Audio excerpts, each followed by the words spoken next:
Now with the social changes, it's easier for people to convince them that, adjust for a slightly higher temperature, you're being sustainable, and people will say, okay, sustainability, yeah, fine.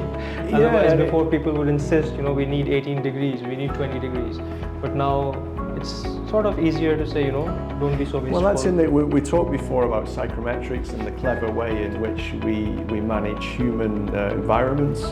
So the problem that you get is if it's hot and it's humid and your body can't maintain its temperature very easily. So it's hard for, I was out running this morning and I noticed the humidity immediately because within half a kilometre, sweat was pouring down my face. Now, in the winter when the humidity is much less, my body's much more able to maintain its temperature because there's not so much humidity.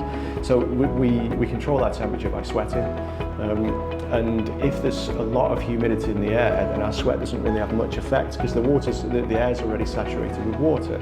So where we look at the psychometrics is we might say, okay, well, we'll raise the internal temperature from 18 to 20, but we'll make sure that the humidity is at a rate that you can comfortably, your body can do its thing and it can sweat. So it's not just about the temperature. There's things like called wet bulb, dry bulb, there's measurements that you take. But essentially what you're doing is creating good human conditions, and that's not always just purely about the temperature.